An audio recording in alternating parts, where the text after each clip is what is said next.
चालू। जय श्री कृष्ण, जय श्री राम, जय श्री राधे राधे, जय श्री महाकाल।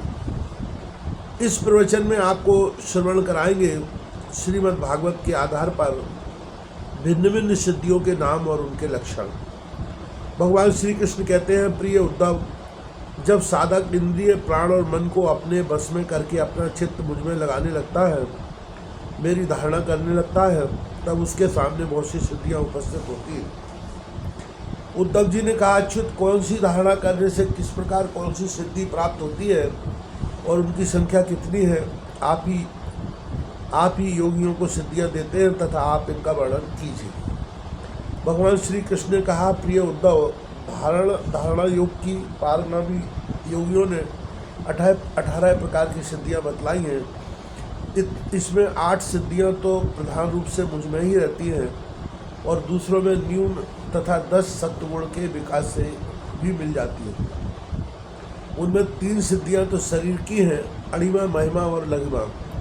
इंद्रियों की एक सिद्धि है प्राप्ति। लौकिक और पारलौकिक पदार्थों का इच्छानुसार अनुभव करने वाली सिद्धि प्राकाम्य है। माया और उसके कारणों को इच्छानुसार संचालित करना ईशिता नाम की सिद्धि है। विषयों में रहकर भी उनमें आसक्त न होना वशिता है और जिस सुख की कामना करें उसकी सीमा तक पहुंच जाना कामावसायता नाम की 8वीं सिद्धि है।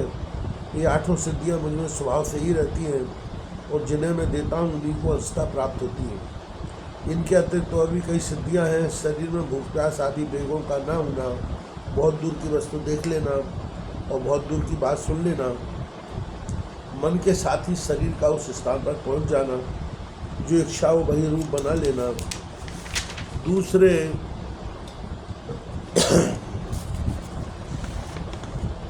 शरीर में प्रवेश करना, जब इच्छा हो तभी शरीर छोड़ना, अप्सराओं के साथ होने वाली देव क्रीड़ा का दर्शन, संकल्प की सिद्धि, सब जगह सबके द्वारा बिना ननु नच के आज्ञा पालन, ये 10 सिद्धियां सत्गुण के विशेष विकास से होती है। भूत भविष्य वर्तमान की बात जान लेना, शीत उष्ण सुख दुख और राग दोष आदि द्वंद्वों के बस में न होना, दूसरे के मन आदि की बात जान लेना, अग्नि सूर्य जल विष आदि की शक्ति को स्तंभित कर देना और किसी से भी पराजित न होना, ये 5 सिद्धियां भी योगियों को प्राप्त होती है। प्रिय उद्धव, योग धारणा करने से जो सिद्धियां प्राप्त होती है उनका मैंने नाम निर्देश के साथ वर्णन कर दिया। अब किस धारणा से कौन सी सिद्धि कैसे प्राप्त होती है यह बतलाता हूँ, सुनिए।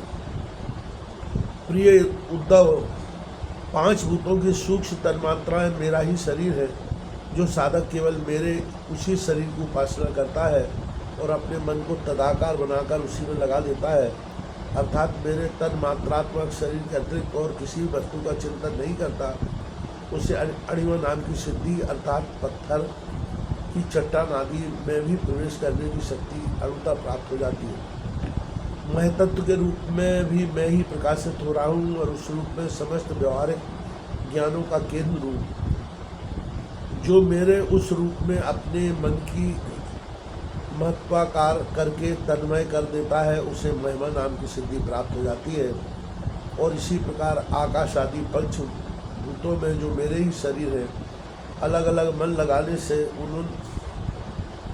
उनकी महत्ता प्राप्त हो जाती है। यह भी महिमा सिद्धि के अंतर्गत है। जो योगी वायु आदि 4 भूतों के परमाणुओं को मेरा ही रूप समझकर चित्त को तदाकार कर देता है, उसे लघिमा सिद्धि प्राप्त हो जाती है।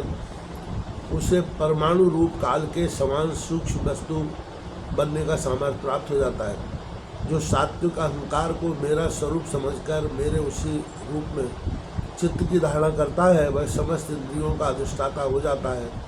मेरा चिंतन करने वाला भक्त इस प्रकार प्राप्ति नाम की सिद्धि प्राप्त कर लेता है। जो पुरुष मुझ महत्वाभिमानी सूत्रात्माओं में अपना चित्त स्थिर करता है, उसे मुझ अव्यक्त जन्मा सूत्रात्मा की प्राकाम्य नाम की सिद्धि प्राप्त होती है, जिससे क्षणानुसार सभी भोग प्राप्त हो जाते हैं। जो त्रिगुणमयी माया के स्वामी मेरे काल स्वरूप विश्व की धारणा करता है, वह शरीरों और जीवों को अपने इच्छानुसार प्रेरित करने की सामर्थ्य प्राप्त कर लेता है। इस सिद्धि का नाम ईशित्व है। जो योगी मेरे नारायण स्वरूप में, जिसे तुरीय और भगवान भी कहते हैं, मन को लगा लेता है, मेरे स्वाभाविक गुण उसमें प्रकट होने लगते हैं और उसे वशिता नाम की सिद्धि प्राप्त हो जाती है। निर्गुण ब्रह्म में भी मैं ही हूँ, जो अपना निर्मल मन मेरे इस ब्रह्म स्वरूप में स्थित कर लेता है, उसे परमानंद स्वरूपी कामाव सहायता नाम की सिद्धि प्राप्त होती है। इसके मिलने पर उसकी सारी कामनाएं पूर्ण हो जाती हैं, समाप्त हो जाती हैं। प्रिय उद्धव, मेरा वह रूप जो श्वेत द्वीप का स्वामी है, अत्यंत शुद्ध और धर्ममय है, जो उसकी धारणा करता है, वह भूख प्यास जन्म मृत्यु और शोक मोह इन 6 पूर्वियों से मुक्त हो जाता है और उसे शुद्ध स्वरूप की प्राप्ति होती है। मैं ही समष्टि प्राण रूप आकाश महात्मा हूँ, जो मेरे इस स्वरूप में मन के द्वारा अनाहत नाद का चिंतन करता है, वह दूर श्रवण नाम की सिद्धि से संपन्न हो जाता है और आकाश में उपलब्ध होने वाली विविध प्राणियों की बोली सुन समझ सकता है। जो योगी नेत्रों को सूर में और सूर को नेत्रों में संयुक्त कर देता है और दोनों के संयोग में मन ही मन मेरा ध्यान करता है, उसकी दृष्टि सूक्ष्म हो जाती है, उसे दूरदर्शन नाम की सिद्धि प्राप्त होती है और वह सारे संसार को देख सकता है। मन और शरीर को प्राण वायु के सहित मेरे साथ संयुक्त कर दें और मेरी धारणा करें, तो इससे मनोजव नाम की सिद्धि प्राप्त हो जाती है। इसके प्रभाव से वह योगी जहाँ भी जाने का संकल्प करता है, वहीं उसका शरीर उस क्षण पहुँच जाता है। जिस समय योगी मन को उपादान कारण बनाकर किसी देवता आदि का रूप धारण करना चाहता है, तो वह मन के अनुकूल वैसा ही रूप धारण कर लेता है। इसका कारण यह है कि उसने अपने चित्त को मेरे साथ जोड़ दिया है। जो योगी दूसरे शरीर में प्रवेश करना चाहे, वह ऐसी भावना करे कि मैं उसी शरीर में हूँ। ऐसा करने से उसका प्राण वायु धारण कर लेता है और वह एक फूल से दूसरे फूल जाने वाले भौरे के समान अपना शरीर छोड़कर दूसरे शरीर में प्रवेश कर जाता है। योगी को यदि शरीर का परित्याग करना हो, तो एड़ी से गुदा द्वार को दबाकर प्राण वायु को क्रमशः हृदय, वक्षस्थल, कंठ और मस्तिष्क में ले जाए, फिर ब्रह्मरंध्र के द्वारा उसमें ब्रह्म में लीन करके शरीर का परित्याग कर दे। यदि उसे देवताओं के विहार स्थलों में क्रीड़ा करने की इच्छा हो, तो मेरे शुद्ध सत्यमय स्वरूप की भावना करे।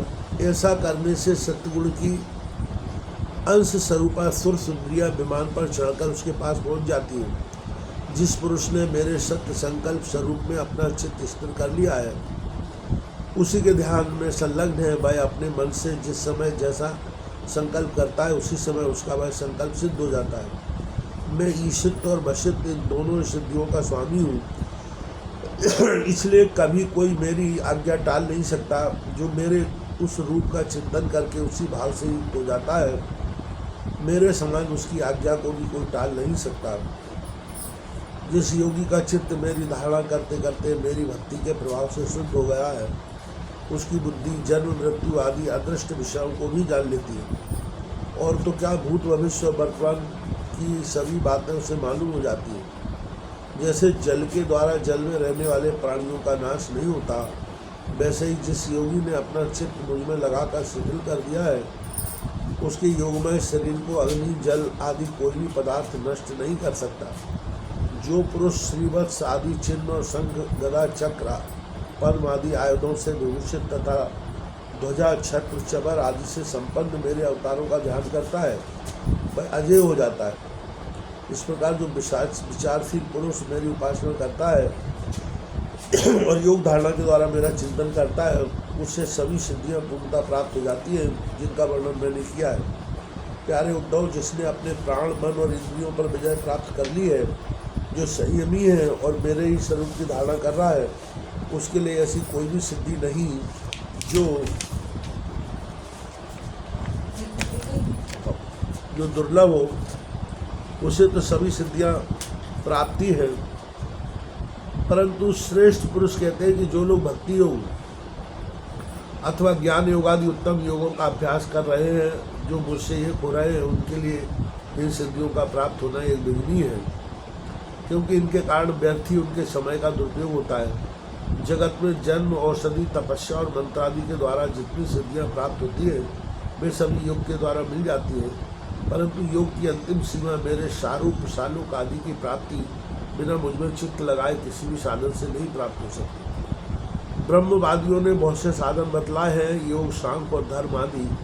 उनका एवं समस्त सिद्धियों का एकमात्र मैं ही हेतु, स्वामी और प्रभु। जैसे स्थूल पंचभूतों में बाहर भीतर सर्वत्र सूक्ष्म 5 महाभूति है, सूक्ष्म भूतों के अतिरिक्त स्थूल भूत की कोई सत्ता ही नहीं है, वैसे ही मैं समस्त प्राणियों के भीतर दृष्टा रूप से और बाहर दृश्य रूप से स्थित हूँ। मुझ में बाहर भीतर का भेद भी नहीं है, क्योंकि मैं निरावरण एक अद्वितीय आत्मा हूँ।